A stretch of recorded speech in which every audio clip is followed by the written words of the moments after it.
Let us work out with the examples on exception handling. Here in this code, I would like to take input as x and y of integer type, and where we divide numerator as x and y as denominator, and the corresponding quotient value I want to display as in my output. In case of failure, there may be a possibility of exception that causes an abnormal termination of the program. The first root cause of error is that zero division. It means that denominator cannot be 0. As per mathematics, 1 by 0 as an infinity. This may cause an exception.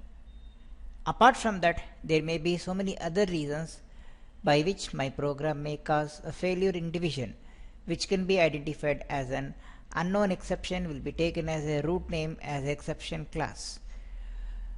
Let us find the example of it by execution. In this execution,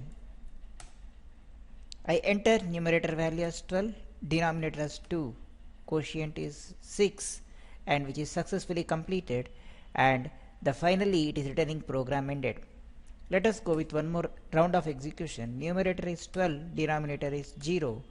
Now here you can find error occurred because the division, that is denominator, is 0, and it shows program ended because of finally block, and successfully completed will not be appeared because of the exception that is occurred. Else block will fire only when there is a success rate of try block, and when there is no success rate in the try block, else block will never be encountered to execute. Now let us find one more the example with respect to our application.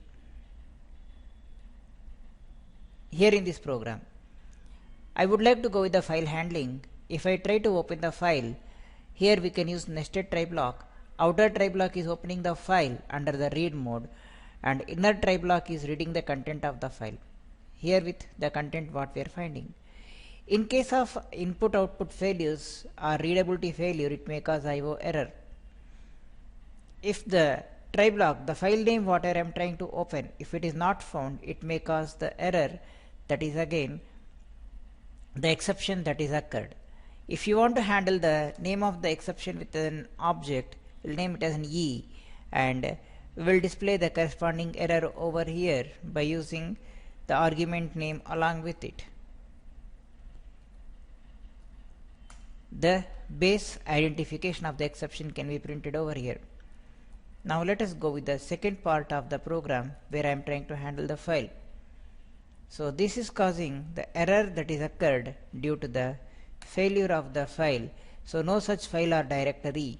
So the name what I am trying is not available in this location.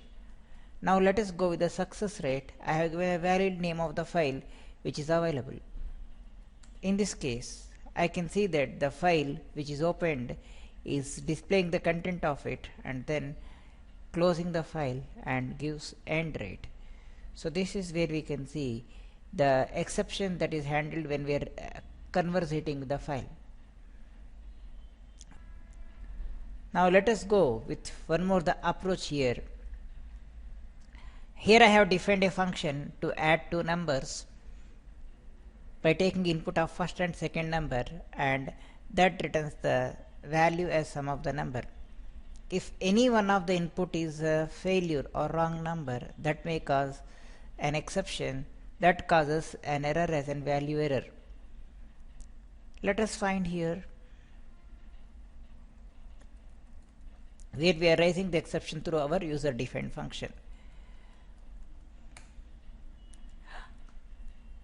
which is a success. And suppose if at all I have given a alphabetical character over the number place, where it may cause an error invalid literal for int. So a cannot be converted as an integer type, that is causing the result as 0. How do we raise our exception within the program? Let us find this approach. Here I want to define a function to validate username. Length of the user, if it is less than 6, raise an exception with the name as an runtime error by giving invalid length. On success, it gives the return value as an valid username. Okay, let us find this execution model over this. Enter username. So I have given user 123 as a user, valid username, completed, and thank you. Then I'll go with the wrong username. I have given the another alternative username as an Ravi. Expected length is 6 and my input value is below 6. It causes validation failure by giving invalid length. So here we raise the exception according to our requirement. So here where we can see rise of exception is the one intentional call of exception where it rises according to our requirement. Hope the concept is clear.